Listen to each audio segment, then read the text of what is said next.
Chander sir. Okay, sir. Okay, sir. Yeah.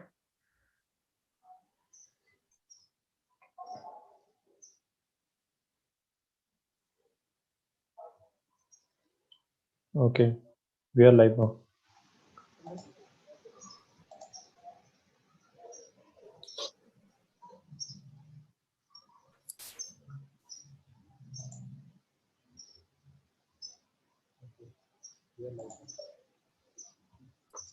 Okay. So shall we start? Let's wait for others to join as well.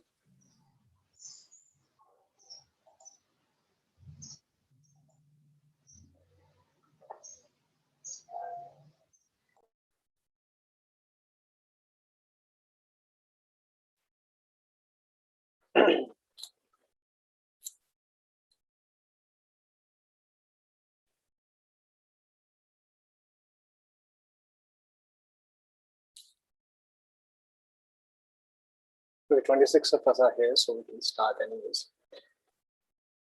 Am I audible first of all? Yes, sir, you are. All right, thank you. Thank you for confirming that. People are still trying to join. Okay, let's start with this. So, good evening, everyone.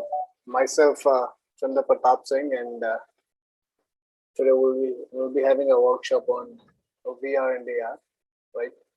We'll try to learn what virtual reality and augmented reality actually are, and what's the basic difference between those.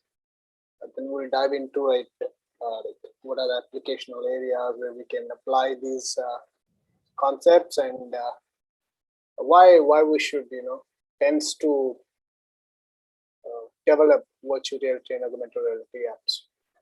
Then we'll try to have a hands-on of a simple virtual reality app that you can also try on your own after the workshop.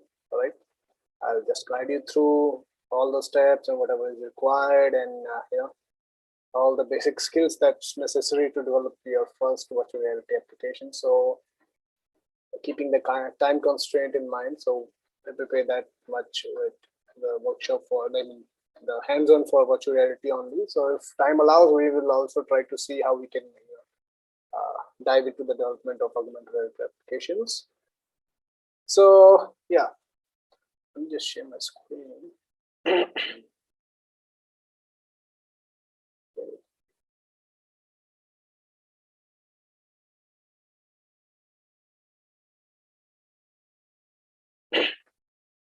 I hope it's visible.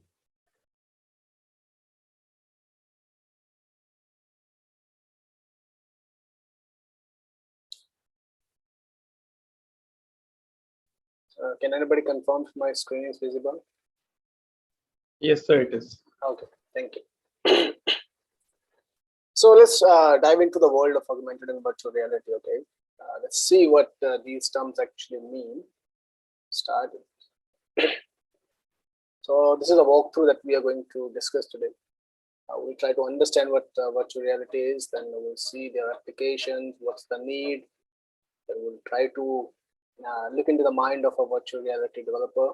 Okay, what things are necessary and how how the mindset should be when you are trying to approach virtual and augmented reality applications. All right. Then we'll try to get into VR development. Then we'll see what are the future research directions, and thereafter we can finish off the session. All right. Okay, so let's see. Let's try to understand virtual reality first. So when we talk about virtual reality, it itself conveys, right, that what it is, it is the reality which is not actually there, but we are putting on something. We are putting in some computer graphics into an environment and making it look like a reality. All right. So it's a reality which is virtual, which is not there, but we are trying to attribute the characteristics of a real-time environment to create those virtual environments that can act as the reality for us when we are immersed into it. All right. So first things first, that it is a computer generated representation of a real world, which is particularly imaginary, and it can be experienced as a three-dimensional world, and it should include, or it should it should have effect on our visual, oral, and tactical senses in order to make us feel like something is actually there, right? The objects which will be there in the virtual environment, they are independent of the user, all right, and they have to adapt to what the characteristics of a real world behavior would be, all right. How, if I have a tree in my virtual environment, so how it should behave, okay, in that virtual environment is to be mapped with how it behaves in the real world. Okay, should have it should wave a little bit with air or breeze, right? If I have something, let's say if I have a dog, so it should walk around, it should talk, it should bark, right? Something like that. So the behavior in your virtual environment should also be able to mimic, I would say, the attributes that they have in the real world. All right. The user or the users of that virtual environment will have the autonomous control, and they would have the freedom to navigate and interact with the objects that are there in the virtual environment, and that interaction should occur in real time, right?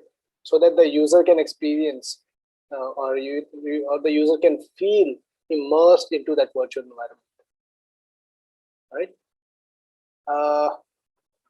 Yeah. So what else can we if somebody of you would like to give his thought, like what his or her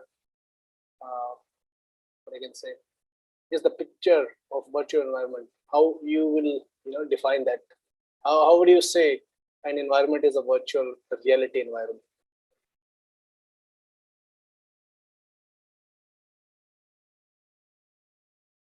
Anyone can take a chance if you want to. So what I feel is that you get placed in some kind of a virtual simulation. Okay, good.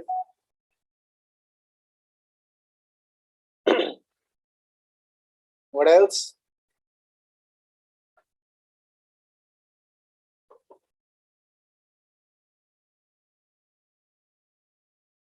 That's good. I mean, he tried, and he's right, right? So these are the four things that a virtual environment should should depict. The first thing is the virtual environment, all right. The other is the immersion, right? The other is the behavior of the objects that are there in the virtual environment, and the last would be that what I can say, the interaction. How well is it helping you to understand? I mean, how well are you going to differentiate the actual world than the real world? So there should be as minimum possible difference between both these worlds. So how virtual immersion occurs is that it engages the sight, sound, and touch of any person, all right? So that the 3D effects, the shadows, and all the stuff all the objects that you have in your environment should look similar to anything which is there in the real world. The other is the sound. You should provide surround sound. You should use a subseed woofer, so that the little things that matter, like the sound of that breeze that passes you, right? All those things are equally what I can say, you can hear them quite equal at equal level what you do at the real world. And the third thing is your touch. Obviously, you should give the haptic and force feedback, so that you can interact with those objects that are there in the world, right? And there's a lot of other things that you can do, like burning sounds, or if there's a tire burning, then the black smoke that you can produce, and all those stuff, right? Because it's not just the work of one person to uh, create that whole environment. So there will be obviously when you work at a virtual reality application, so obviously there is a team of workers who collaborate and try to mimic the real world as close as possible in that virtual reality. So this is about the VR engagement, how VR engages your senses, and how you can possibly you can possibly mimic the real world, so that you can trick your brain into thinking that this virtual world is nothing but the real world as it is. So let's now come to the application that virtual reality has. So it's most widely used in learning and development, obviously. The automotive industries are finding a lot of applications for virtual reality applications. And then are the then are the healthcare systems, retail systems, your tourism, your real estate, your architecture. So all these domains actually work in this virtual reality application development, and the market is quite big. Let me tell you this straightforward. If you are good at this, so the market is big, right? So, and the list goes on, and there are a lot of other applications. So can you think of any other application which is mentioned here where virtual reality can actually help? Or if I talk about the domains listed here, so how possibly can a VR app help in these domains? If I talk about learning and development, what do you think would be the use of virtual reality in there? If the students like doing doctor studying medical can diagnose virtually. Perfect. So if a person is, that's about healthcare domain. So if a person is going to do a surgery, right, and he's going Yes. to touch his first patient. So before that, if he has done simulation on any virtual reality application like 1,000 of times, so he will be feeling confident enough to take on his first, surgery. Yes, sir. Sir, like pilots are also Yeah, do very this good. before. Very good. Very good. Yes. Very good. So that's about automotive industry, that the pilots are doing the simulations. All the possible scenarios. Have you seen that movie Sully? No, sir. So if you haven't, it's about it's about a person. It's about a captain actually, where who lands his plane on water because both of his engines crashed. So he has to make a crash landing on water. So in that case, in that movie, what's depicted is that he goes to he goes before jury, and juries show him that all the possible scenarios that they would have taken, that he would have taken in order to land it safely on land rather than on that ocean.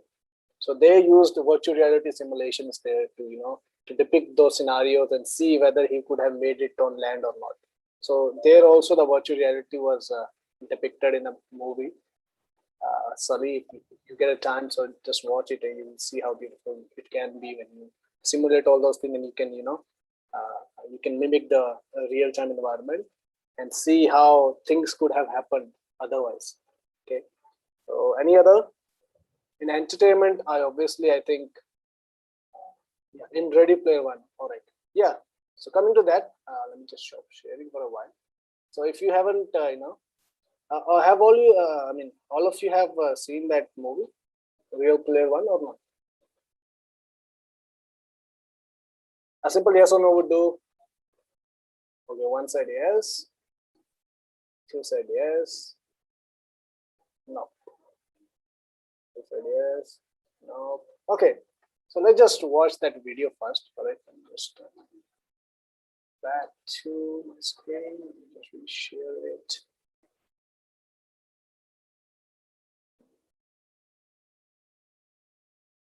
Hope it's visible. Yes, sir. So the sound's coming or not? No. No, I may have to add system sound as well. Just give me a moment. Include system sounds. System.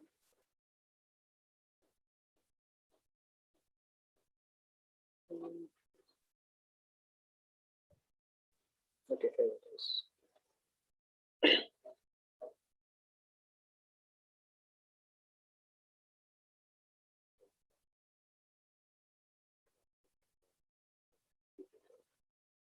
Can you hear it now or not? Oh, no, sir. No. What happened? So I think you have to stop your share and then share once more. So there's an option to enable sound at the bottom. Okay, let's try that. Alter ego, like Peter Parker or Bruce Banner. Now I guess. Sorry about that. Yes, sir. It is sounds good. But he died when I was a kid. My mom too. And I ended up here. Sitting here in my tiny corner of nowhere.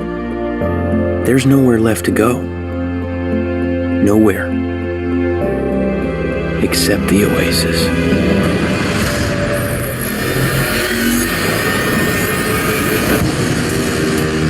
A whole virtual universe.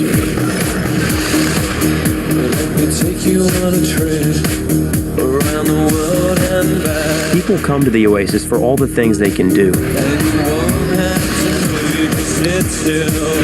But they stay because of all the things they can be. Can you feel this? Yeah. It's the only place that feels like I mean anything. The Oasis was the brainchild of James Halliday. Hello. If you're watching this, I'm dead. I created a hidden object, an Easter egg. The first person to find the egg will inherit $500 billion and total control of the Oasis itself. Who is this Parzival, and how the hell is he winning? Find him. This isn't just a game. I'm talking about actual life and death stuff. The Oasis, the world's most important economic resource. It's nothing less than a war for control of the future.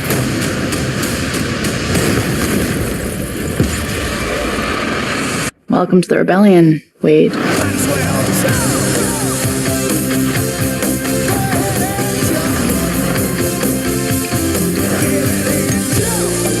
Like many of you, I only came here to escape.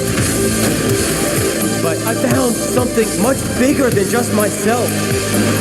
Are you willing to fight? Help us save the Oasis.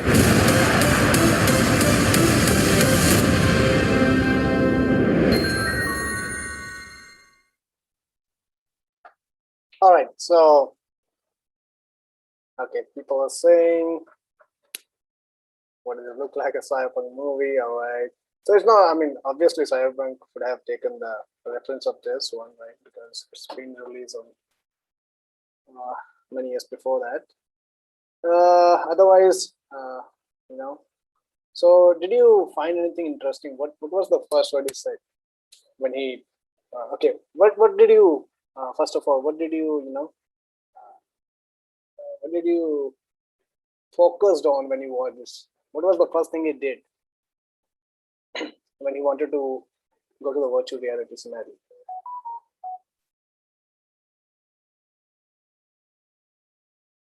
Okay, escape reality, put the visor, very good. Good. All right. So first thing he did, all right, when he wanted to go to the Oculus, they said. So he put on a virtual reality headset, right? So that's one of the things. So when you want to get immersed into something, you need to have a virtual reality headset. Okay. So what did he say afterwards? there's a whole lot of virtual universe. We didn't even say virtual reality. You see the possibilities. We are just talking about virtual reality, and he was talking about virtual universe. Okay, so things are pretty big when you talk about virtual reality. We're not just talking about making a scene. We're talking about making a whole universe, right? So that can be a reality as well. There can be, the people are working on it already to make those things, because most of the part in that movie was animation. But when you talk about virtual reality application development, all right, it's very difficult to mimic all those things that they did so easily. Like, but anyways, people are getting in onto that stage that creating a virtual universe would no longer be a dream. It would somewhere be a reality, and there will be if I talk about the scenario, it would be very difficult to to distinguish between what is real and what is virtual in the coming world. Okay, so this is how big the opportunities are. This is how, in which term we are talking about. Okay, so yeah, let's get back to our presentation. So this was about virtual reality. And now, if I want to talk about augmented one, so it is it is one of the biggest technology trends nowadays. Okay, you hear the term augmented reality quite easily, right? And it allows, whereas virtual reality is fully immersive, it allows you to see the whole virtual scenario in front of you. But augmented reality, it allows you to see the real life environment as well as the virtual objects, okay, which are superimposed on it. All right. So this is a basic difference between, if we talk about virtual and augmented reality, that augmented reality is not fully immersive, it is partially immersive. In this, you can see the world as it is, and you can add on computer graphics onto it to make it, to make it look much better. What I can say, to make it look, in a sense, how you want to perceive the world. All right. So yeah, augmented reality involves overlaying visuals. It's about the auditory. I mean, those sounds, effects, and all those things that object which is superimposed onto the real world is going to make, so that you feel kind of what I can say. It feels kind of it belongs to the world rather than superimposed into it. It feels like it belongs to the world which is shown. Okay, so the other thing is it is finding a lot of applications in retails. So there's a company called IKEA, if you have ever heard of this, IKEA. So they have made their IKEA app that allows you to to check before buying whether that furniture that you're going to buy from their store is going to fit into your home and how it is going to look. Okay, so it basically allows you to superimpose that sofa set, that table, that chair, whatever you're trying to buy, onto the real world that is your room, and see whether it fits or not. Okay, so unlike virtual reality, which creates its own cyber environment, augmented reality adds to the existing world that I already mentioned, right? But this is the basic difference, right? So how this AR engagement happens is that it shows the relevant content using computer vision, all right, simultaneous localization, that's mapping, and obviously the depth tracking which is there in AR4. Okay, so that it utilizes that depth sensor from your camera to see, like, in actuality, how far this the application host, that is your smartphone. Obviously, in most of the cases it is a smartphone. So how far your smartphone is from the place you are trying to superimpose that thing. So that depth tracking is very much important, so that so that the object looks like it belongs to the real world. Otherwise, what would have happened कि आपने एक छोटा object बनाया है and depth sensing is not working, so it would look like a ginormous object and it won't fit into the real world, right? So all those things are very much important when we talk about augmented reality applications, and it obviously allows cameras to collect and send the information or data in order to show that digital content which is relevant to the user. Okay, so this is about AR, and if you talk about AR applications, so the domains are very large, right? I just mentioned 4 of them which are at the peak for the moment. AR is already used in areas such as patient and doctor education, surgical visualization, and disease simulation to enhance the patient treatment outcome. Can you tell me any such scenario where AR can help in surgical visualization or healthcare environment?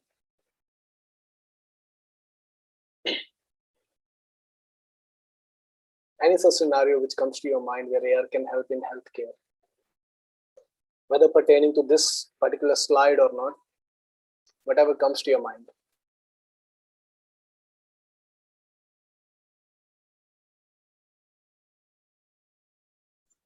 So the medical students can see the live surgeries which are being performed in the hospitals if the setup is there. Like, Very good.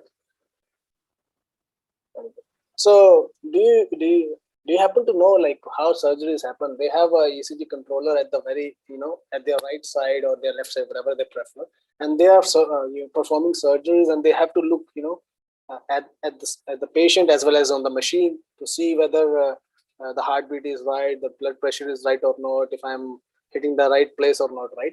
They have to see that visualization of those ECG waves and stuff, right? So what could happen, what could be made is that all that machine, whatever the data the machine is showing, they can visualize it onto that screen which is in front of their eyes, right? They put on a goggle and all that information is in front of them. So they have to shift their focus from patient to machine and machine to patient, right? So it will be more efficient for them. Okay, so yeah, it can show internal organs during surgery. Perfect. That was a good case. Yeah, oxygen level, blood pressure. That's what I talked about. 3D scan of organ and body map. Perfect. Very good. So you're all intelligent. Nice. It's gonna be hell of a day. Good. Okay. Jet, helicopter pilot's helmet, information tracking, and yeah. All these things are pertaining to this augmented reality. So kudos to you. Very good. So if I talk about education, okay, so AR educational games have their own advantages. They can help teacher to explain a subject in a good manner. They can help to visualize the representation of materials and help students test out their knowledge in practice. So any such example if you can give me based upon where AR can help in educational scenarios. And to be honest, this is the most this is the top most trend nowadays, making AR educational apps. Okay, somebody said Google Cardboard live to see monuments all over the world. Perfect. Sir, various AR games can be created. Yeah. I'm talking about the scenario. Yes, AR games can be created. In which manner? How they can help to? Sir, for example, if they want to learn table, so we can create a tables game. It has the table and balls coming towards the child, and he has to catch by clicking on the ball or something like that. Yeah, good. Perfect. So, have you learned mathematics by any chance? I mean, obviously you would have, right? When you talk about cylinders, when you talk about spheres, right? When you talk about cones. So, yes, sir. That's a bookish knowledge, right? You cannot visualize that cone on a 3D map, right? You can only visualize it as it is on that book, right? In a 2D plane, okay? Because the paper is going to be a 2D plane, right? But what if you can visualize that cone into 3D and see actually how that formula is working to calculate the volume or to calculate the surface area and stuff, right? That's going to give the conceptual as well as spatial knowledge, right? It's going to correlate those two concepts together, and it's going to help to understand the concept in a much better way, right? In those scenarios, like somebody said, identifying animals, right, through AR, perfect. somebody is learning an apple, A for apple, B for ball, but he do not visualize it, like what apple actually is. So if he scans A, so it should show an apple in 3D space so that he can visualize the spatial and conceptual coordination is there, and the concept is much more easily understood to the understudies or the student, whoever is trying to. Visualizing atoms and molecule perfect, that's another good example. You learn chemistry, right? You never get to know what atom looks like. You only see that on a book of paper, that it looks something like a circle, right? That's it. But how it actually looks, how they combine, how the chemical reactions takes place, all those things can be integrated into an augmented reality application and shown to the person. It's going to enhance their learning. That's it. Perfect. Very good. You guys are intelligent. So you see, and this is the topmost trend nowadays, creating augmented reality applications. If I talk about the research part, right? So it's the topmost trend now. Yeah, this is again that IKEA app that I was talking about. That lets you place your virtually 3D models onto your own space in your own home, which combines their technology with IKEA smart home solutions, and you can easily see whether that furniture is going to fit at your home, or it is going to look good here, or it is going to good in that room, or whatever you want to experiment with. So if I talk about this Pokemon Go, so who haven't heard about Pokemon Go, right? I hope everybody is known to Pokemon Go, right? So Nehan said, I saw a video store where there's a screen which you stand in front of and place clothes on. Yeah, that's the example of AR mirror. Okay, that's an example of AR. So there are various types of augmented reality, right? There marker-based, markerless, right? And most widely used in marker-based, because when you talk about markerless, that depth sensing, the sensor data, and all of these things becomes quite complex, and then we have to have good specs in order to deploy that application. So marker-based AR applications are the most widely used one, because they are very easy to create and very easy to use as. Okay, you played this Pokemon Go extensively. Very good. So you see in that also, you just go to a location, and based on that location data, a Pokemon appears in front of your screen, right? And you have to throw balls and do stuff to catch him, or whatever the Pokemon is, right? That's another example of AR in entertainment. Okay. Lenskart 3D try-on perfect. That's another example of augmented reality. So you have to put your face in front of it. You just rotate your here and there. So they take the picture from every angle of your face, and they just put a a spectacle face, so you can see whether this frame is going to look good on you or not. So there are a lot of other applications, right? And the market is quite big, to be honest.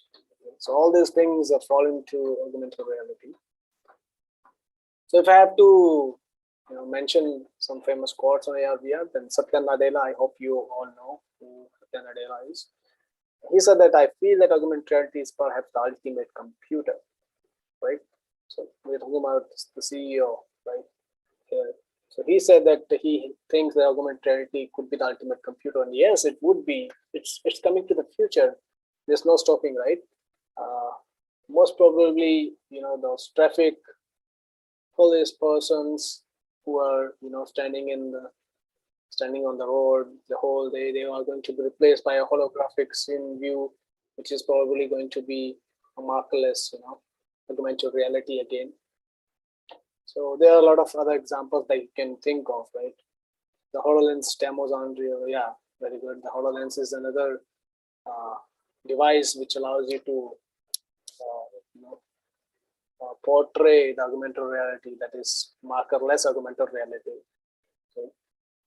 If I talk about virtual reality, so Mark Zuckerberg said that the incredible thing about this technology is that you feel like you're actually present in another place with other people. People who tried say it's different from you have never experienced in life. So that's again, it's quite amazing to hear from these people praising these technologies, because whether we like it or not, these are going to be the future of entertainment, future of the world, future of education, future of healthcare. So these two technologies are going to take over everything else in relation with AI and stuff, because obviously those AI is again the future. So you can always combine these three technologies together and make things happen quite efficiently.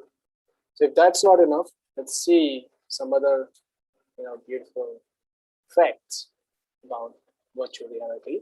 So the VR market is projected to grow from nowadays it is 6.1 billion, okay, USD, but by 2025 it's going to be 20.9 billion. The market, look at the numbers. The market is that big, okay. So there's a lot of scope for developers, AR developers, VR developers, 3D content developers, right? So there's a lot of scope for those people around here in this, community when it comes to the numbers. If I talk about augmented reality, then again, it is going to, jump from 8 billion economy to 366 billion. Okay, we cannot even imagine these numbers, right? So the market is that big, to be honest. And if you have the right knowledge at you, and if you have experimental right, then there's no stopping you as well. Okay. So let's try to dive into the mind of a VR developer. So if I look from a VR, developer standpoint, the basic skills that are needed to get into VR are very similar, right? If you have the skills to get into VR, the same skill sets can also be used to get into AR as well, with a little practice, obviously, right?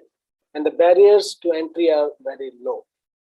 Okay, if you know 3D game development, okay, and if you understand how to properly read a documentation and how to apply those functionalities into your games or into your 3D games, then obviously you're going to develop a VR app. Okay, and if you know how to develop a VR app, the same functionality, the same skill set is needed to develop an augmented reality app. Even though there's a lot of difference between both the technology. I think if I talk about the concept, if I talk about the relative what I can say environment in which you have to work, but still the skill set remains the same. Okay, the main three things that any VR developer should know is first thing is how to trick the brain. So what things would come into this? How to trick the brain? Anybody, if you would like to explain on this, how to trick the brain? I already discussed all these things, how to trick the brain and hardware know-how, programming skills. I just want you people to now address these things and come up with a resolution so that yourself should know, okay, what things and how I can improve on to my knowledge and see like whether I can get into VR or not. There shouldn't be motion sickness. Okay, good. So whatever environment you are going to create, it should not be jiggly. It should not cause motion sickness to the user. But what I'm asking is how you can trick the brain. What are the things required if you want to trick the brain into thinking that this virtual environment is not virtual, but it is actually real?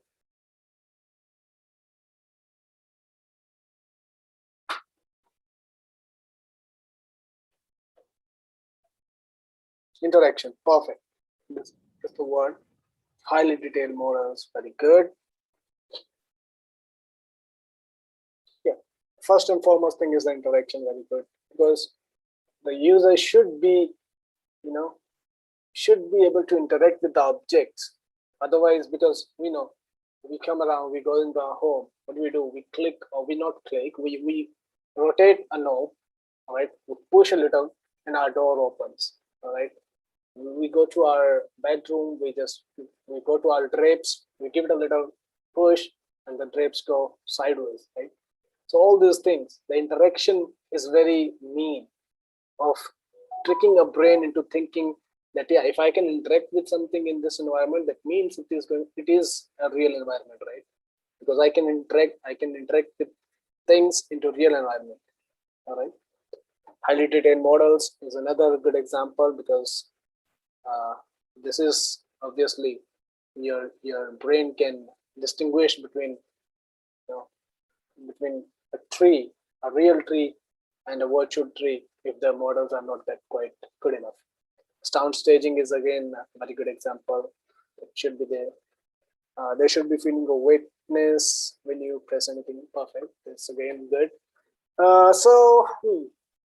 In that scene, in that Ready Player Move or Ready Player One video, the girl was onto that boy and he was touching her. Okay, she was touching him and he was sensing it, right? He was sensing it somewhere on his shoulder, I guess. That suit he was wearing, right?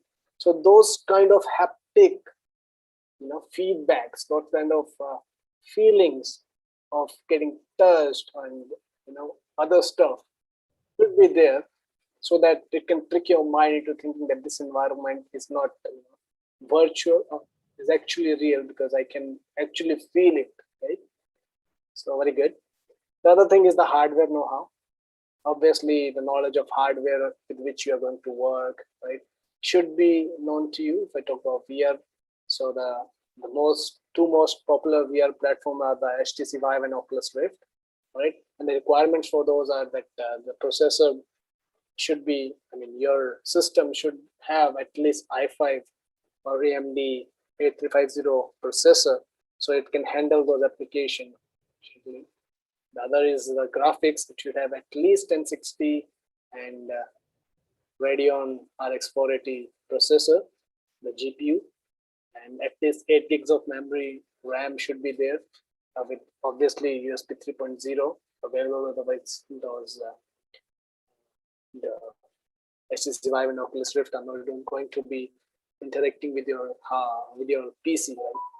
And the operating system should be greater than Windows 7. But these are just what I can say. These are the least required specs that you need to have, and they are going to give you hard times, because your system is going to hang here and there. Your system is going to, what I can say, it's going to work slow, right? Things like that would happen. And the last thing is the programming skills. So any developer for that, say, should have a programming skill no matter what, right? Start off with C, develop on that, then come to C++, develop on that, go to C Sharp. C Sharp, being honest, is a very easy language to grasp on. Okay, yeah. So these things should be there with a VR developer if you really want to get into, VR development. I think we can even do VR intensive Ti too. Yeah, that can help, but then again, the problem gonna remain the same. System going to hang here and there. When you're trying to deploy it, it's going to fade out, or it's going to overclock and shut down abruptly. So things like that will happen, because I have experienced those things. That's why I'm telling you this. Otherwise, there was no point telling about that. So I have gone through all those things when I tried to deploy an HTC Vive and Oculus Rift in my low-end PC. I've tried it so many times. So the thing is, the system should be able to comprehend the interaction between your hardware, that is your HMD, and your system. Okay. All right. So okay. So when we want to get into VR, there are three most important things that you need to know about. Okay, the first thing is obviously your headset. Okay, your VR headset. What headset are you going to deploy? How is it going to operate? What is its degree of freedom and stuff, right? Then comes your engine. Okay, what game engine you are going to deploy, or what game engine you are going to implement your VR applications on which you are going to write your codes on. Then is your SDK, the software development kit. Which SDK are you going to use for a particular application? Okay. So these are the three things that you need to know about. So first thing is that knowing your VR headset. Okay. So basically, we can characterize them in two ways. The first is in two categories. The first one being the 3DOF, the other one being the 6DOF. The 3DOF means the 3 degree of freedom, which allows you to move your head in three, what you can say, dimensions actually, all right, X, Y, and Z. And the other is your 6 degree of freedom, which allows you to rotate your head in 3 dimensions as well as to move forward and backward, all right, and up and down. Okay, so these are the 2 categories in which you can divide your VR headset in. So if I take an example of Google Cardboard, so what do you think? Which category does it fall in? 3DF or 6DF? I got an answer on chat. 3DF, 3DF, 3DF. Perfect, right? Because it will only allow you to, rotate your head here and there. It won't allow you to move forward or backward in such a manner. Right, very good. So what, can you name any HMD which could fall in the category of 6DF? I've already named 2. Yeah. Quest, Rift, Vibe, right. So any headset which is going to, let you move forward or backward, right, is going to be under the category of 6DF. And there's another category on which you can, divide your headset. Those are called standalone and connected. Standalone are again those cardboard and stuff in which you can just put on your, smartphone and see the virtual reality environments. And the connected one are going to be things like HSY, Oculus Rift, which are going to be connected via cable with your system, and obviously it's going to give you much better immersion than those standalone ones. But then again, they're going to cost you more than those standalone VR headset. Right? So that's another way of categorizing your VR headset. And then comes your game engine. So these 3 popular game engines are there, which are most widely used in industries for developing the application. First one being obviously the Unity engine, then coming the Unreal engine and Godot. So these engine, I guess we are already known to. Okay, and these basic game engines are also used for developing VR applications most widely when we come to industries. Okay. Obviously, we'll be utilizing Unity in this when we get into those development part.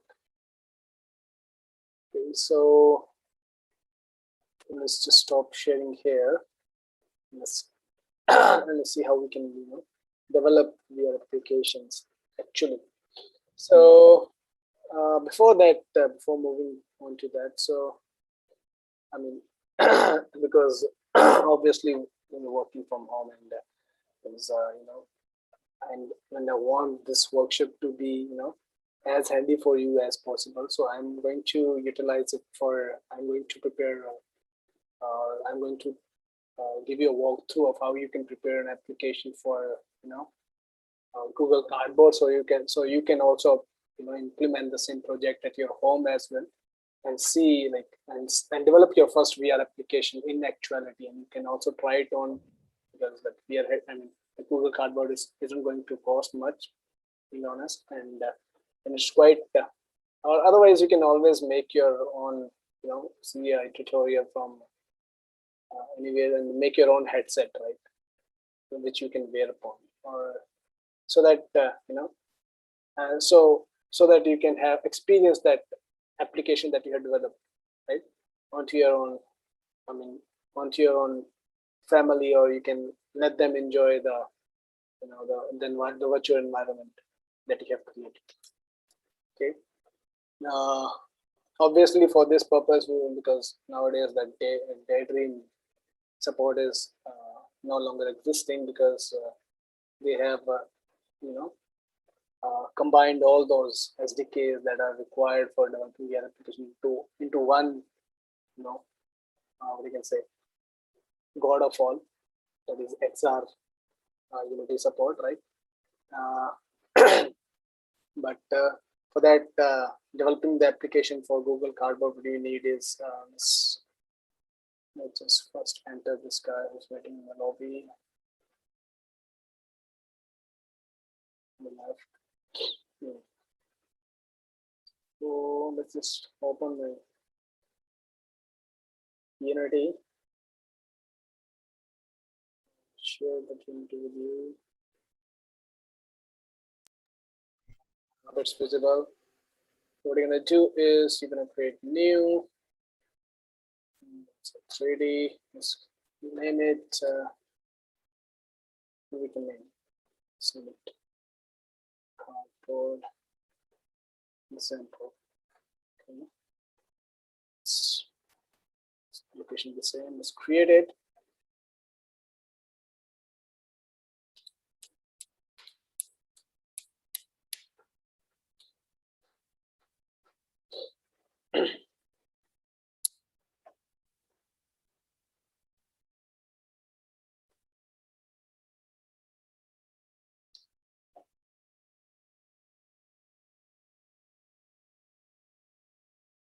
Okay, you can only see the hub screen. Okay. Start again.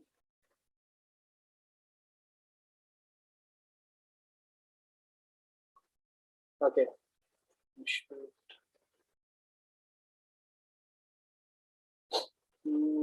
Let me share my full screen. Okay, first of all, this is the, that GitHub repository that you need to import. So you have to download this Google Unity SDK file first. All right, you can download from here. Just go to the release page. From here, you just download this package. It is not much. This is just the 3 MB package. Okay. Then you come to your Unity. Obviously, I've shared that or not? I don't think so. All right. Now Unity is visible or not? It is. Right. Okay. So what we're going to do now is let's try to create a plane first, right? Just a bit of a notch. Okay. Let's see if it's at 0, 0, 0. Perfect. Let's try to create cube, scale it. Open the canvas tool. It's too much. Let's just scale it down a bit. Here. Now let's create a folder. Call this materials. So always do this. It's a good practice to create different folder for storing different things because the project looks not much, organized, and it's easy to find out things if you want to make any changes. So let's create a new material. The material. It's a B.P cream, so we can have something similar to grass. Obviously, this is not going to be, the perfect version of it, but at least you will get a hang of it. So let's create another material, call it cube material. The red here. Okay, so the four things are differentiated from each other.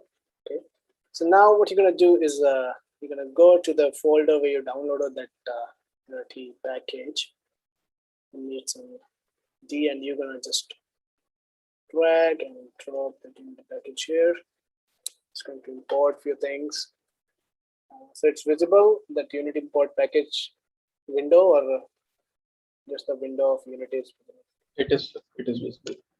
So you just check on all the things. You can recheck from here if you have experimented and unchecks on them.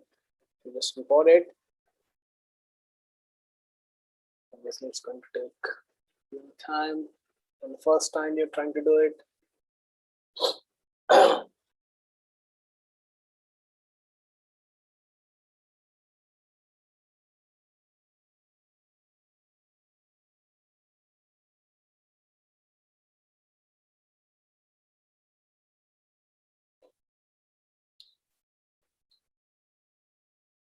All right, it's imported. What we're going to do is, obviously you're trying to create it for an Android phone, so just go to Android and switch platform. Switch platform to Android so that you can write an APK or you can build an APK, right? So again, it's going to take few moments to recompile the scripts and stuff. Let's wait on it.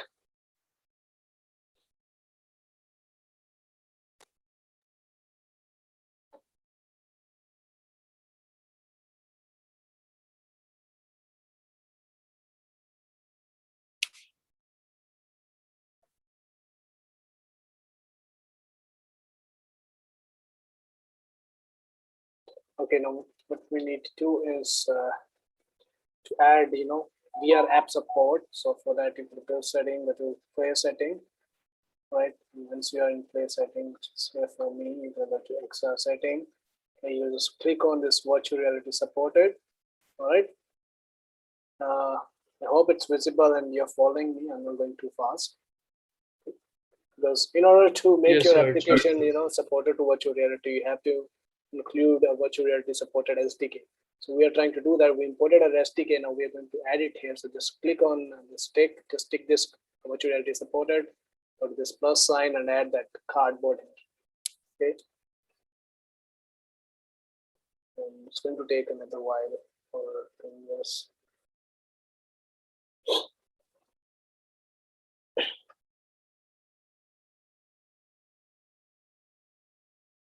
Okay. And once you're done that, the other thing that's required, because it's not giving me an error right now, but it's going to give an error when you build. So go to other setting and just go here on Vulkan and just remove it. You don't need Vulkan support anymore because now you have added that SDK support. You don't need this Vulkan support. Just remove it. Your project is all ready to be deployed for any VR application now, for cardboard obviously. So does Vulkan interfere with other APIs and SDKs? Yeah, it's going to,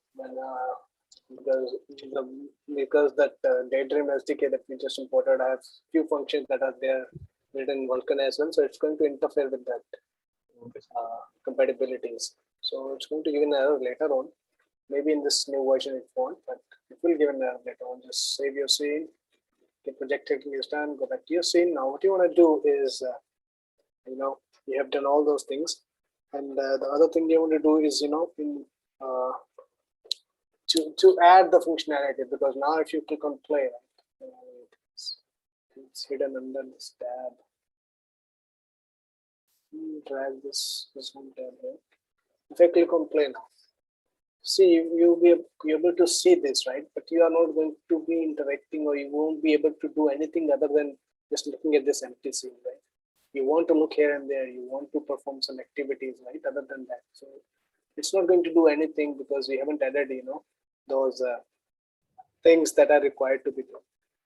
So what are the things that required is that you just go here in the project panel, you search for emulator. So there's going to be a Google VR editor emulator prefab. You just drag it onto the root, right?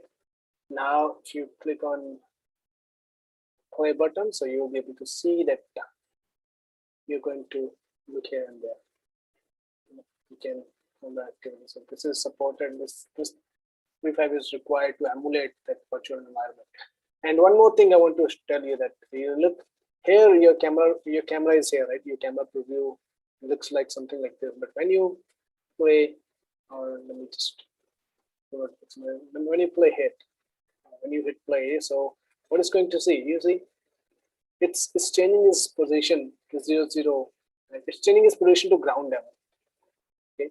So to avoid that, what you're going to do is you're going to create an empty object. You just rename it as camera rig. So this is going to be a camera now. You just drag your main camera under this. Okay. And from here, you just reset the values of camera to them, and using this camera rig. Now you just use this camera rig to go to see, to adjust how you want your virtual reality environment to be. Okay, I want it to be something like this. If I now click play now, so you'll be able to see that now. Oh, I have to put maximize and play. Click now. You see, now I'm into the virtual environment. Now my camera hasn't changed its place. So to look around, you just hold on to Alt key and look around. To tilt, you just hold on to Control and you can tilt your head.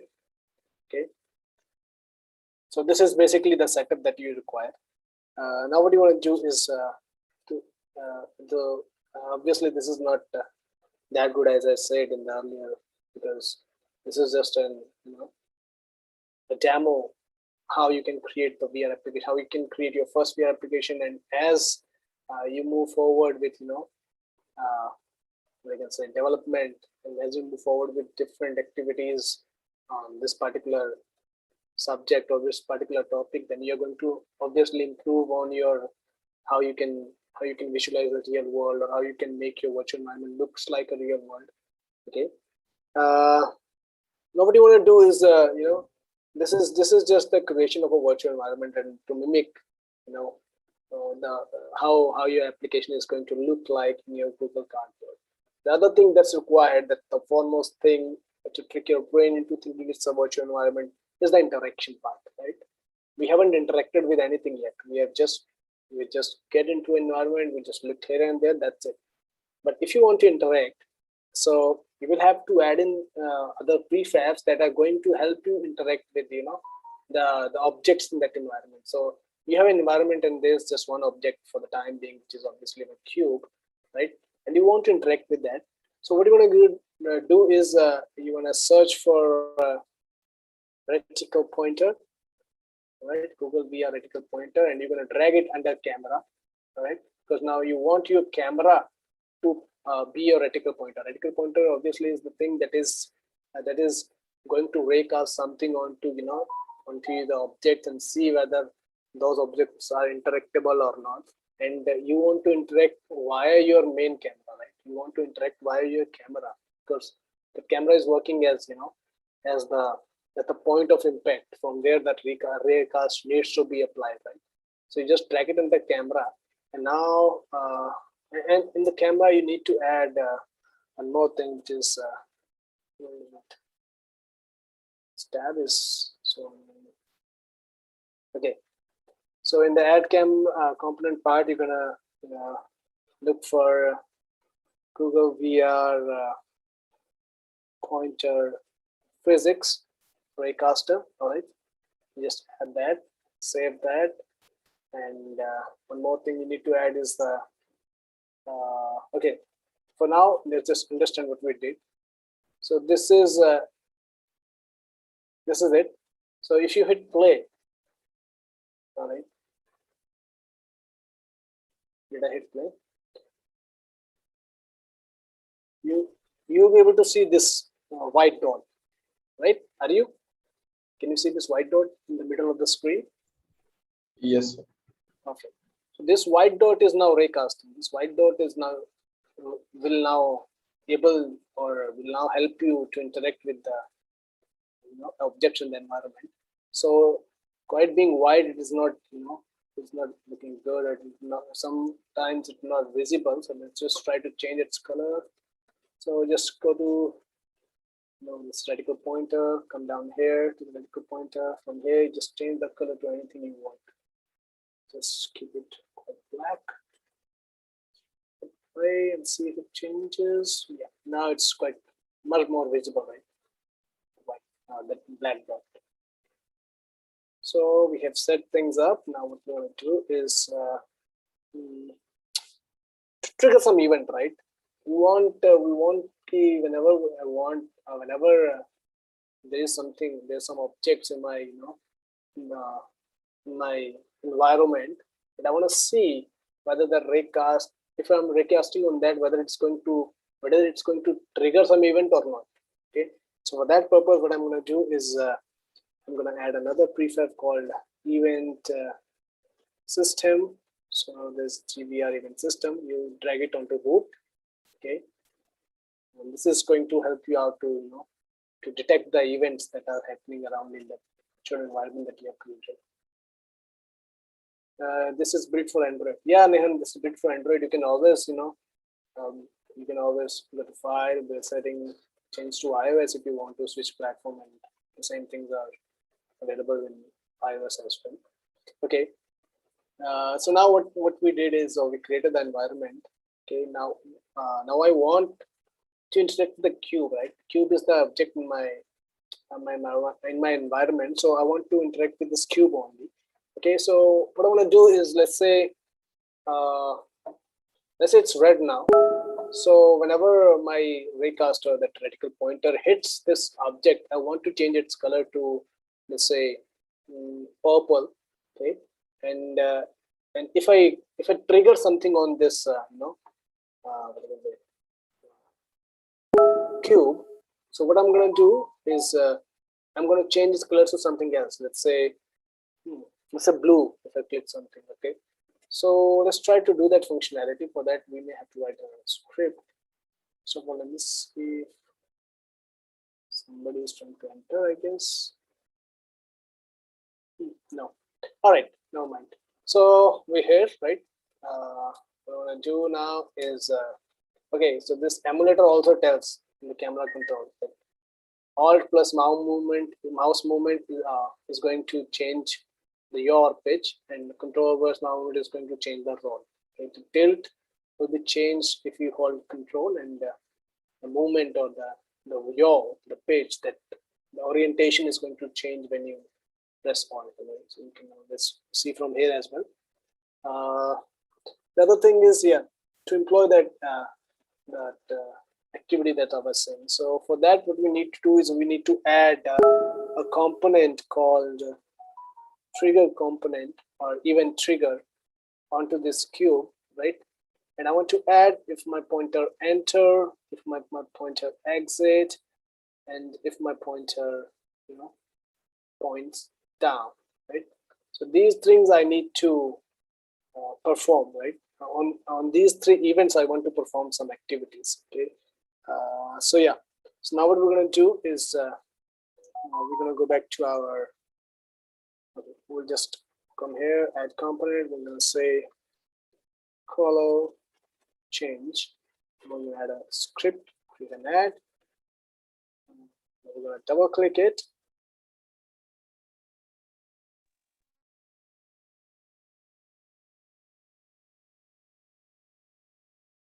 It's opening Visual Studio. So now I don't think that Visual Studio Windows is visible to you, right? Is it? Can you see VS, or are you stuck onto Unity now? No, sir, Unity.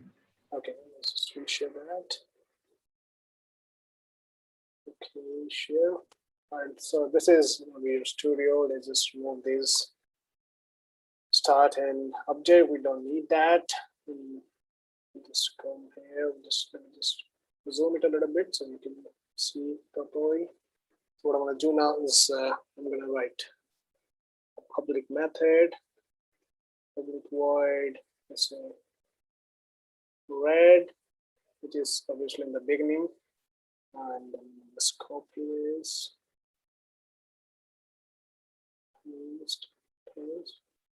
I want it to be purple, I want it to be blue, right? So what I'm going to do is I'm going to get component.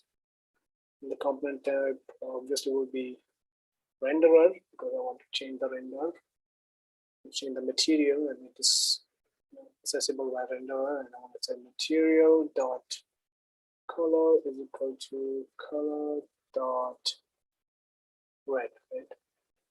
In here again, I'm going to call my generic component and passing the type as renderer.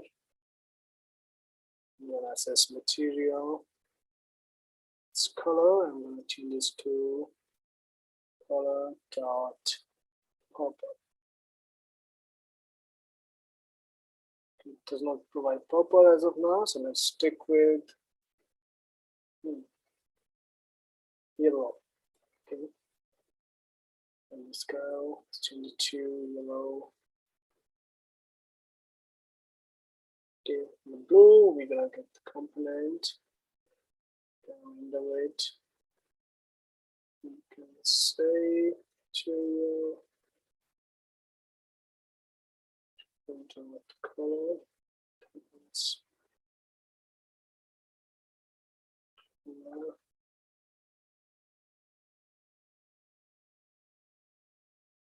Dot. Okay. Save it. Let's go back to Unity.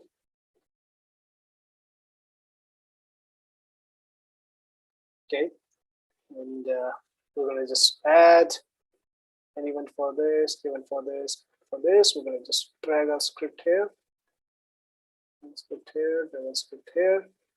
And on this is for pointer enter, right? When pointer enters, I want to change the color to yellow, right? When pointer exit, I want to change the color back to red. And when pointer down, if I interact, if I click some button that is available on Google Cardboard, I want to change it to blue, right? Yeah, let's save the scene. If I try to run it,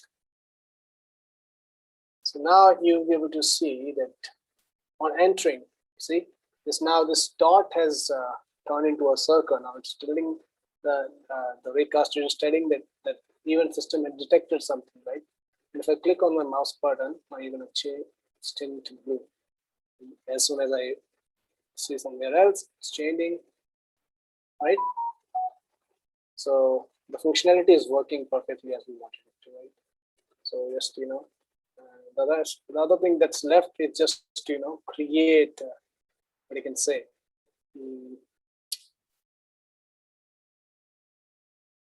the 3D world, right? Just Control D always. Zoom out a little bit. Then random anywhere on the screen.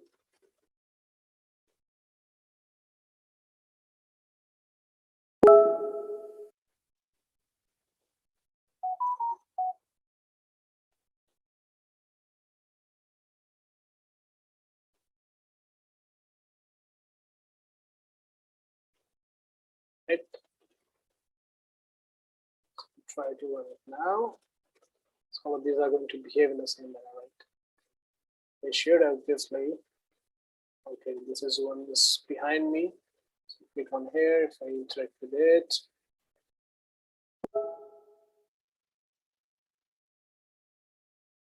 these two aren't working for some reason. Maybe the raycaster is blocked by something. Let's see what happened to them. It's clear. Put it a little closer. This was also not working, right?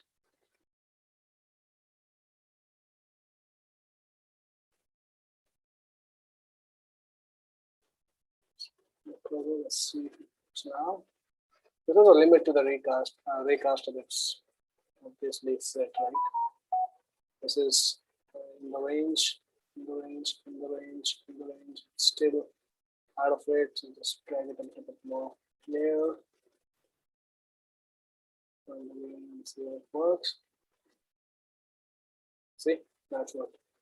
So it was just outside the range of that raycaster, right? So it was detecting it. Now you can build upon it. It's a matter of your choice, right?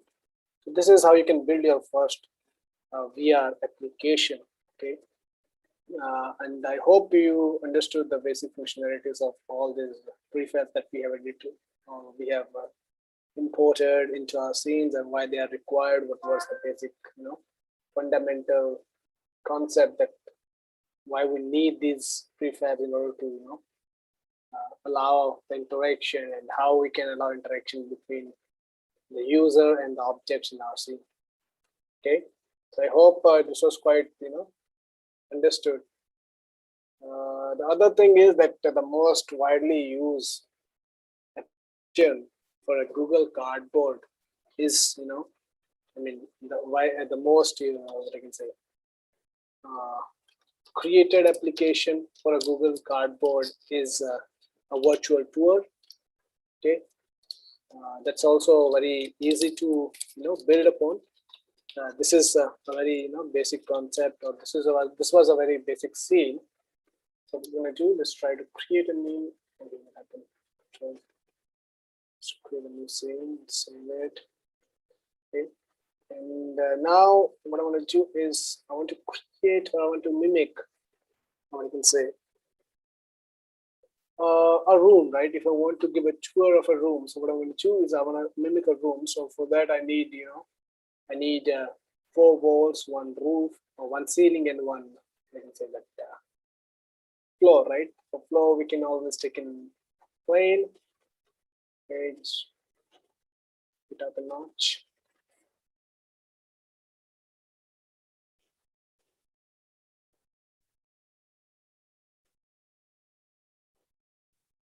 And this for walls, you can take obviously the cube. Just put it here. Zoom in. Try to use the width. Hit the plane. Come here. Make it look like a wall.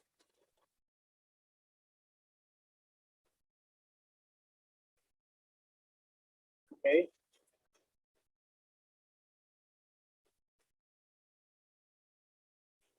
Let's duplicate it. Change direction to this side. And what else can you do? You can create, you can rotate it, right? Z axis, and then the Y axis, obviously. By 90, and make another one. Oh, no, I'm sorry. My bad. Just create a duplicate first, then rotate the duplicate. Put it somewhere it belongs. Duplicate that again. Bring it this way. Okay. So this is what I can say, a possible scenario of how our rooms look like, right? And talk about folder called. We already have a folder for materials, so I'm just gonna go. Would have already downloaded a few images that we can use as material for all this. So let's see, our walls look something like this, right?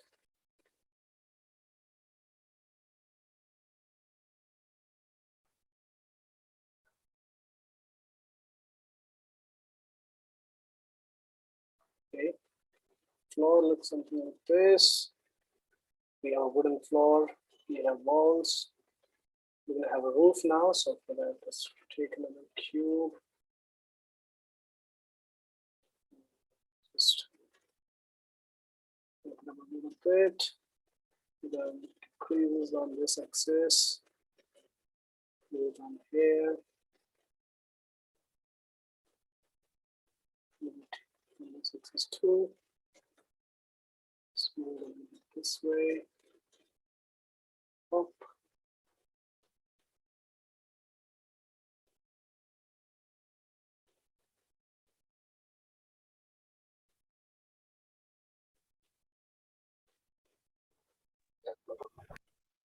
Right. And ceiling should look something like this. Okay. All right. So this is maybe going to a room. So we're going to have directional light as well. So I'm just creating new. Right. It's inside the room. Side. Okay. So that room looks a little bit lit up. This creates the scene as, it's created the first room. All right. So what I'm going to do now is to add the same thing that is, what was that? Prefab.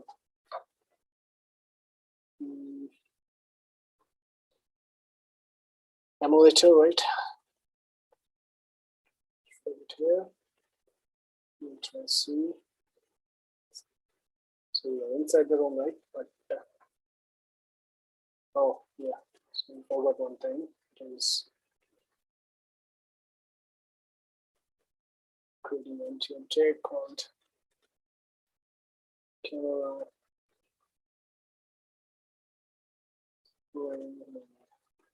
camera database. We'll make camera reset and then using this camera 2.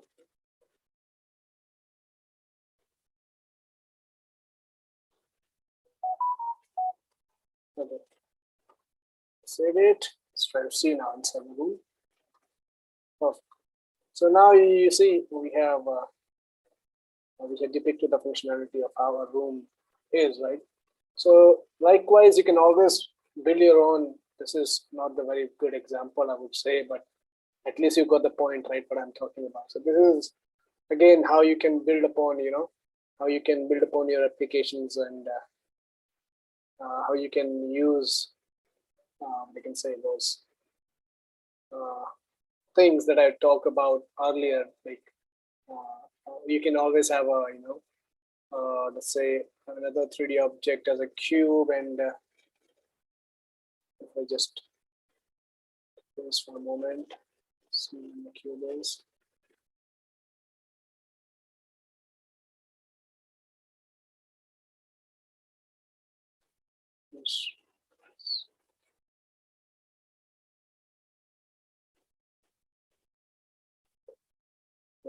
This.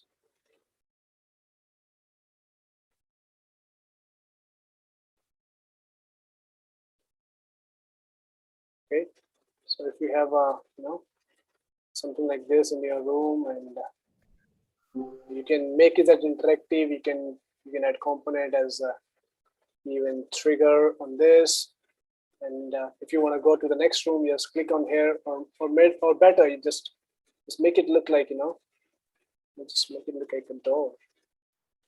So zoom in.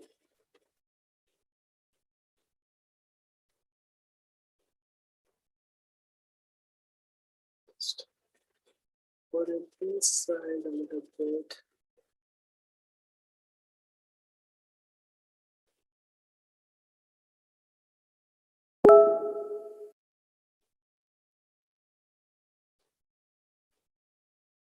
Okay, just sets. I had a door here somewhere, something here. They just make it look like a door, right? The only thing that's left is just to make it, to add event trigger on it, and you can put an event trigger that is on down, and you can write a script to go to the next scene, right? Whenever this event is triggered, right? So that this can look like a virtual tour of your home. So you, instead of these 4 walls, you can take the picture of your room, right? You can put the picture, right picture on the right wall, left picture on the left wall, and you can create a scene like that from your point of view. Okay, so I've just given you the base. Okay, building upon that is, it's like creating a first person game. That's what I said. You need to have, you need to have the skills of a developer. Then you need to have a skill of reading the documentation and working with that, and it's going to be quite easy for you to understand or to create virtual applications, right, from scratch to point up. Okay, so in this case, if I want to go to this, so okay, so if I hit the door, I want to go out and see that that scene that we already had in our, we'll just add scene. This is 0. Okay, So I want to go to the scene where we had so many cubes around us and playing around with that. So what I want to do is, I want to create a component called, let's call it change scenes. Just add it. We're gonna do nothing. We're gonna just get rid of all this. Okay. I'm not sure if you're able to see this or not. And I think you are not able to see that. Can you stop it? Share my example. I'm just gonna get rid of this void and start. What I'm gonna do instead is, is to call in a method. Let's create a public void method called change. Level to is add using Unity engine scene management. This I want to say scene manager dot load scene, right? Load scene. I want to say take me to scene 1. The next scene that is going to be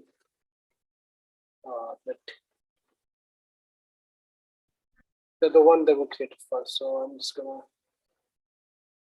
click add. Click add.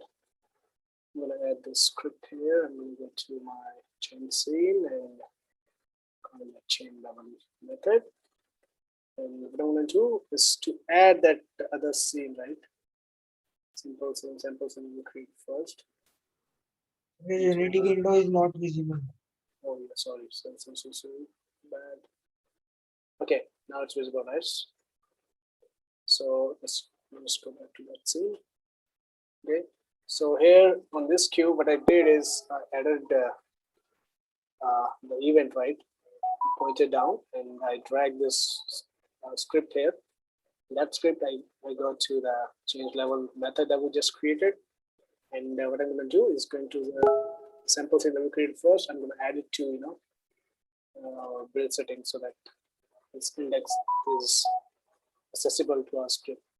Okay, so what I'm going to do is let's try to see if it works. So go back to our scene now, try to run it. So if I look around, oh, I hadn't added the functionality. So for that, go to our camera rig, look for vertical pointer, drag it here, go to vertical pointer, it's black, good. So the other is event system, edit here, save, click play. So if you look around now, okay, something's off. This should be here. Pointer is here, perfect. Cube.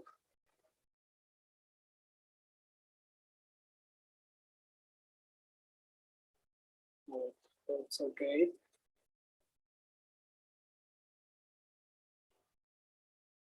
We're gonna add the main camera, that component called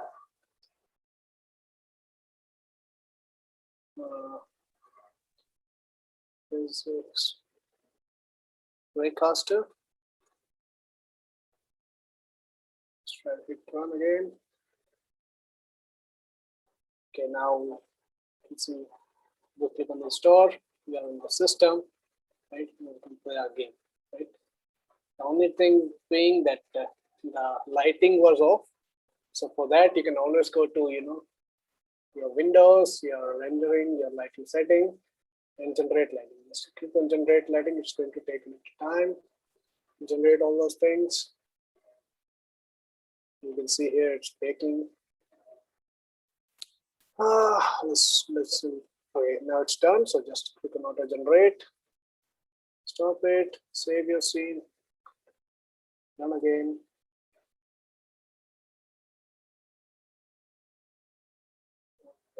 You have to generate lighting in that scene as well. So these things always will be there. So you have to tackle, you have to see how to tackle those things. So just open it up. Window, settings, generate lighting.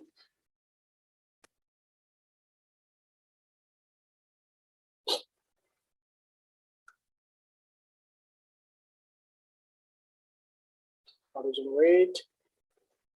All right, Control S. Go back to your first scene from where you want to transit. Play. Save it was this time. Third time the charm, right? Okay. Wow, that's good. All right.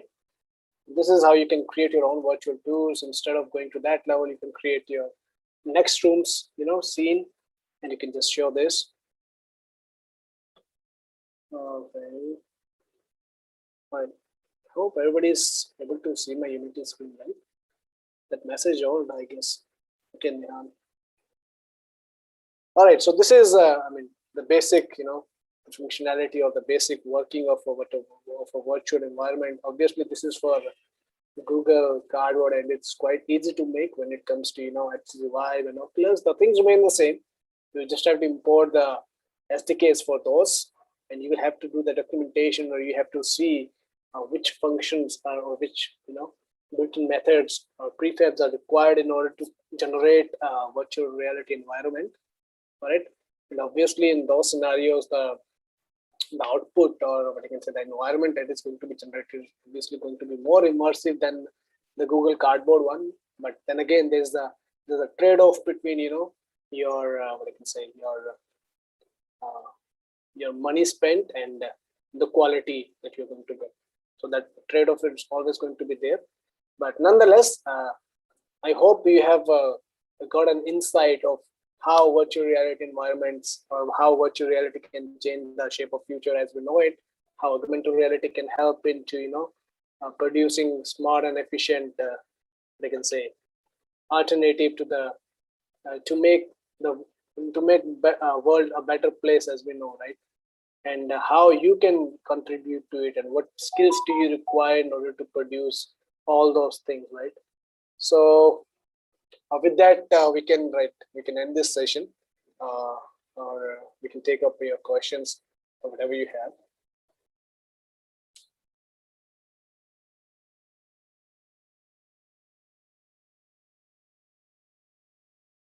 So, do you have any doubt regarding using or creating a cardboard example or cardboard virtual reality environment? I hope you will be able to at your end, because creating application, a VR application for cardboard, do not require much of the hardware specification, and you can make it on your own systems that you have currently on you. So you can work around it. You can you can start creating your virtual reality applications. All right. Nehan already sent that Google VR release SDK release version to you. You just download that Unity package and import it to whatever application you want to convert to virtual reality application, rather than just a 3D or just a game.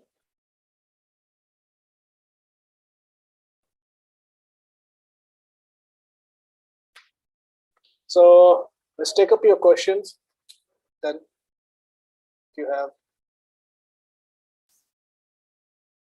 So first of all, do you have a clarity in mind, like, wow, virtual reality and augmented reality are differentiated from each other? And what is actually a virtual reality, or what is a virtual environment, and what is an augmented environment? I hope that much is clear to you now in this workshop. And the applications, or the trends that are currently being followed, or what is the future is going to be like, what the future is going to be like with these two technologies in mind. All right. I hope that much is clear, at least, so that we can always build upon whatever knowledge we have gathered so far, we can always build upon that. So at last, I just want to discuss one more thing, that is future, or the research directions in which you can always take up when you talk about virtual realities. So the future directions, or the directions for research, can further be divided into 4 components of VR. The first one is the technology areas of VR, which deals with the displays, the input, the tracking, and the graphics, etc., that are going to be employed in a virtual reality application. Okay, you can always work upon those things and try to improve this as a research point of view, and come up with better resolution to whatever we have nowadays that we are implying. Otherwise, the other research trend is about the phenomena of a VR. Okay, this is regarding the psychological experiences, the user experiences, or the presence that you feel in a virtual environment. How you can improve upon that. How more immersive you can make the virtual environment. How that environment can alter your psychology. How your experience can be made much more immersive than the current scenarios. That is again another trend of research that is going on, and you can take upon that. Otherwise, you can always work on the tools of VR, the VR authoring tools, your SDKs that we are using, or the automatic world creation. Okay, so all those things fall in the category of tools of VR that helps developers like us to take up from there, to take up from where they left as their SDK, so to build upon that, whatever application we like to. You can always work upon the application areas, right? The first one being obviously the collaborative or social, which is mostly implied in the educational scenarios. Then the visual characters, the objects, the characters that are going to be there in your virtual environments, how you can improve upon that, how you can develop application that can help various development sectors such as medicals, the education sectors, and all, right? So these are the research directions that I would like to give you, and you can always think upon that, in what area you think you will be able to handle most of it, and what area you will be able to develop smart solutions or a better alternative of whatever we have nowadays. Okay, so with this, I would like to sum up. So now I hope everything is clear to you, what virtual reality actually is, how we can analyze it. Hello, Chander sir. Yeah, sir. Chander sir, there is a question from Nehan that what is the mixed reality?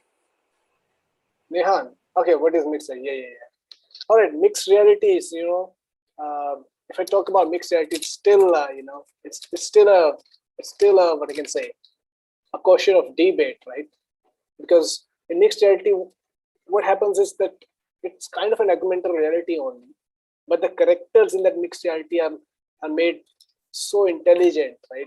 Or are made so realistic that the mind is no longer able to distinguish between what is real and what is virtual. So that those kind of scenarios, those kinds of environments are known as mixed reality environment.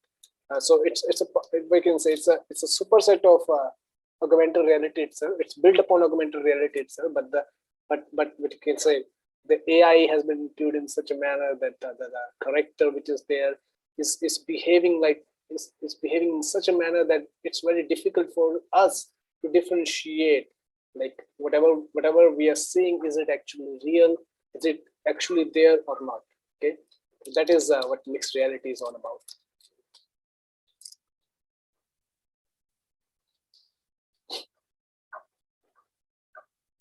You can always take an example of the latest version of Pokemon Go, which came before its end. The characters were so realistic; they were behaving in such a manner because when you threw balls at them, they can move here and there in order to avoid it. Right? They behave in such a manner, so it looks like that those characters are not just augmented; they behave like they already are there.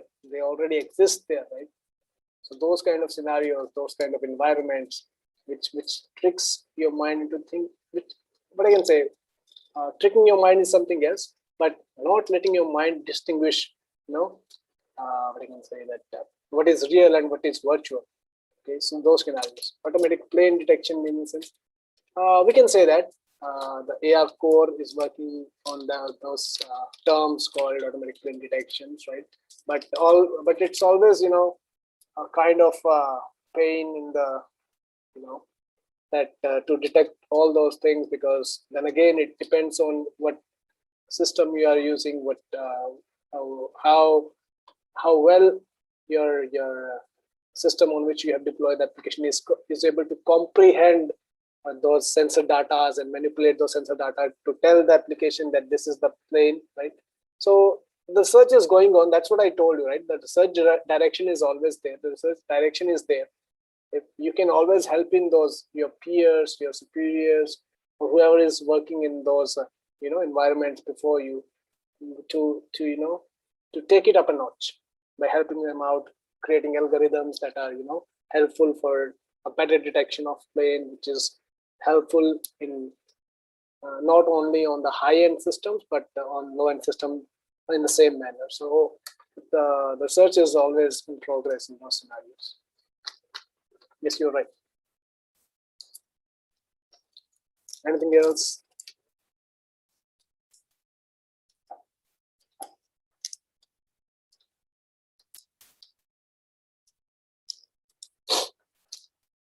All right, then maybe we can take up your questions later on also, if you're not willing to ask now, or if everything is clear, then it's perfect. Yeah. I think you have completed all the question from the Nehan, right? Yeah, I have. Yeah. Then Abid, I will just give it to you from now on. If there is no questions, so I think we're going to wrap up this workshops. Thanks a lot, Chander sir. It was very nice. We are getting lots of information about the AR/VR, and I think students have understood the basics of what AR/VR and how the AR/VR future is. Okay, what you have explained from that only. So I think we can wrap up this session. Okay, thanks a lot, student, for joining us and asking the question and patiently listening to us and understanding the workshop that we are in. Thanks everybody, and please do try that the application we just developed. Do try at your home. Okay, it's very easy to manipulate those objects in that virtual environment, and I would like to really appreciate if somebody of you would try and at least build something kind of a tour of your own home or something like that. Okay, I would really appreciate that. And I'll say that whenever you're stuck or whenever you need any help related to the AR/VR, you can always contact Chander sir. Yeah, I'm always here for you guys. All right, I'm always here for you guys. Anywhere you get stuck, anywhere you feel like you need help, you just call me. Okay, thanks a lot, Chander sir. Can you just, as we are closing the session, just